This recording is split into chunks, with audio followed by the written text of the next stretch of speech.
Hi, welcome to the last reading of Stella Diaz Never Gives Up.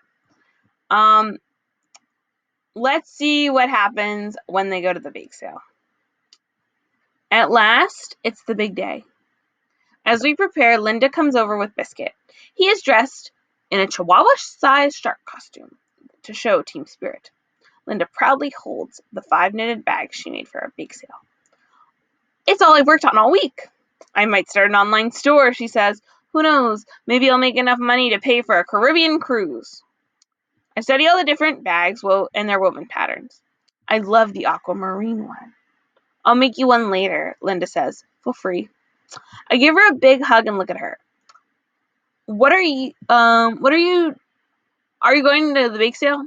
Biscuit and I wouldn't miss it for the world, she replies. Linda and Mom then compare tote bags. Mom and I made 5 as well, but instead of yarn, ours are made out of zebra prints, polka dots, and canvas fabric. Jenny soon comes over with her Vietnamese donuts. It's a quick stop because she needs to get ready for the recital. To my surprise, Vietnamese donuts don't look a whole lot like regular donuts. They're more like balls of fried dough with sesame seeds on top. What they do share in common with regular donuts is that they smell amazing, but much as I want to try one, I don't touch them. Nick pops his head out of the room. What's the big commotion? We're getting ready for the bake sale, I replied. Biscuit barks in agreement. Sweet, he says as he moves closer to investigate. I show him all of our combined efforts, including the brownies I made with Mom. We made it with Mexican chocolate for an extra twist, which means they are a little spicy. Not bad, sis. Nick chews on a brownie. They're pretty tasty. I smile with my whole face. Are you coming to the bake sale? Maybe. I have work tonight, but we'll see. He looks a little sneaky like he might go, but I don't want to get my hopes up. With the car jam-packed with goodies, we head to the dance studio. Stanley, Marielle, Logan, and Kristen meet us there so early so we can set up our station. We're greeted at the dance recital by Miss Charlton, Jenny's dance teacher, who takes us to our selling spot. It's a prime location. We have 3 large folding tables near the main doors. Miss Charlton says, I'm happy to have you guys here. I hope you sell a ton and raise a bunch of money. After we're done setting up, our Sea Musketeer display looks amazing. On the table, we have different treats. On a separate table, we arrange the tote bags. And on the third table, we have the pledge and a 3-dimensional poster with all of our ocean facts. Marielle brought her dad's laptop so people can look at the information at our blog and the fundraising page for the Marine Mammal Center. Then, strung above the tables, we have a large aquarium banner that reads, Save the Ocean, in white letters. Our spot looks perfect. And of course, we had a great helper, Biscuit. He helps us by simply being adorable. People see him at the table and just naturally want to come over. How cute and so adorable, they all say. As people trickle into the recital, we attack them with our pledge sign-up sheets. Most people are happy to sign. And those who didn't said they would visit the log later. The sale is going splendidly, and we almost ran out of space on the pledge sheets before the performance starts. Wow, look at Jenny. She looks great dancing. We stopped selling during the recital. The dancers range in age, and so do the styles, but one thing is for certain. Jenny is definitely one of the best. Seeing her move beautifully on stage makes me realize how much she loves it. I feel lucky to have a very talented best friend. After the last dance, Miss Charleston makes a few concluding remarks on stage. She begins by thanking all the dancers and parents, and then she mentions our group. Last but not least, let's give a round of applause for the Sea Musketeers. The audience gives us a standing ovation. I turn Roja, but it's a good thing. It's pride, so that means she's proud of herself. Suddenly I hear, look at my little sister. I turn around and I see Nick. He's wearing his pizza uniform and talking to Linda while he's putting down boxes of pizza. Biskin is smitten with the set of marinara sauce on his shirt. Nick! I run over and hug him with both arms. I thought you weren't going to come, I said, looking up at him. I had to stop by. I needed to check it out as the official club mentor. I even brought some pizza. I convinced the pizzeria to donate some for you to sell and got a delivery driver to drop me off. That's amazing, I exclaimed. The pizza will raise so much money. I am filled with joy. While I know that things are changing with my brother, I know that he is there when I really need him. At the end of the night, we count our earnings. We raised almost $100. We've nearly sold out of our refreshments. There is just a little left for us to nibble on. We need it too, because we've been working hard all night. I'm so proud of you guys, says Linda, snacking on a Vietnamese donut.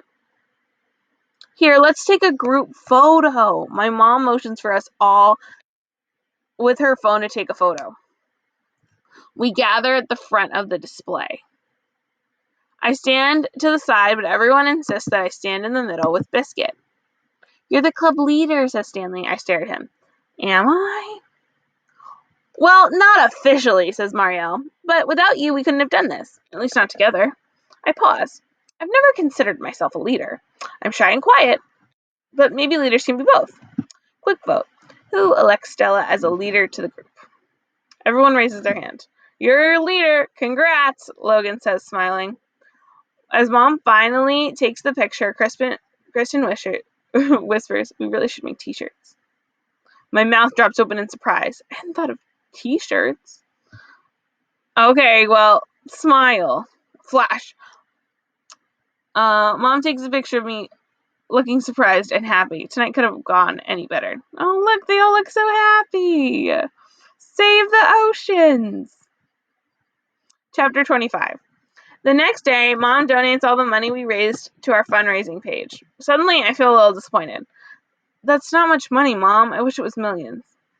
Stella, look. People have donated to the page already. I look at the total after she's posted our donation. Nearly $300. I guess all the posters at the dance recital worked. Dad even donated $25. Plus, look at all the signatures you received on your pledge. That's more than 100 people. I all the names on the sign-up sheet. It's a lot. It's true, I reply. Changing this means many people's behavior is a big deal. Look at me. I mean, I carry a tote bag around everywhere now. That's all you. So friends, donating money is important, but do you think everyone using less plastic could mean even more? I hug Mom. She's right. Because of me, she's one less person collecting plastic bags every day. The more people the Sea Musketeers reach, the more plastic bags, straws, and bottles we will save from ending up in the ocean. It will make a grande difference. The last day of summer are spent getting ready for school. I make sure to get a cool, reusable drink container and a new polka-dotted shirt for school. This group gathers more than one time this weekend before school starts. This time we meet back at my house. Remember the game plan, I remind them. First day of school, we're going to tell your class about the pledge. That'll be easy for Jenny, Stella, and me, says Stanley. The three of us lucked out this year, being in the same classroom. Imagine if we got everyone at our school to sign this pledge. We'd be able to make a massive difference. We nod in agreement. Marielle asks, but what is the next event we're going to do? The Sea Musketeers can't stop now. For a brief second, I feel a little anxious. I don't know what we'll do next. With some of us going to different schools, I'm afraid that everyone will get busy. And I've never said it, but I don't really want summer to end. It only feels like it's just getting started. Especially now that I have new friends and a group of my own. Let's do another beach cleanup, says Logan. Or another bake sale, Kristen exclaims. Or a dance marathon, replies Jenny. Everyone starts shouting ideas, each a little wackier than the next. I sit back and relax. But the commotion of everyone in the room, I don't think I have anything to worry about. Alright, so it seems like Stella has changed a lot over this book. We already talked about that a little bit, but I think we definitely see that Stella is more confident and, calmer because of what's happened. Chapter 26. At the first day of school, Mom takes me out to a diner for breakfast. We have to go extra early in the morning because high school starts earlier than elementary school. It's one of those classic diners with the old signs on the walls. The three of us sit in a booth made with real red vinyl seats and order waffles. We can't make waffles at home because we don't have a waffle maker. I look over at Nick. He's awful quiet and pushing his waffle around his plate. Are you excited about high school, I ask? Nick shrugs. Kinda. It's strange to be starting a new school again. I feel like I have to be more grown up now. Applying for college, eek, etc. Do you think he actually said etc.? He looks wistfully at me. Wistfully? What does wistfully mean? If I don't know what a word means, I'm going to look it up. I'm sharing just the tab. But when I look up wistfully and I look at my definition, it says the feeling of regretful longing. So I guess Nick kind of misses being in elementary school. He says, I sort of wish I could go back to elementary school with you. That means my definition helped me understand. Me too. I lean on Nick. Well, you two can live with me forever, says Mom jokingly. Nick rolls his eyes. And we can cancel driving lessons, Mom said. No, I'm okay. He replies with a smirk. What about you, Stella? ¿Cómo te sientes? How do you feel? It takes me a second. I feel so many things. Happy, excited, but I settle on one word. I'm optimistic. I really, really am. And that, my friends, is the end of Stella Diaz. We're going to talk about this tomorrow, but I want you to think, how has Stella changed? What's next for Stella? What is she going to tell? What story is she going to tell next? And is she right to be optimistic? I am so excited to see you tomorrow.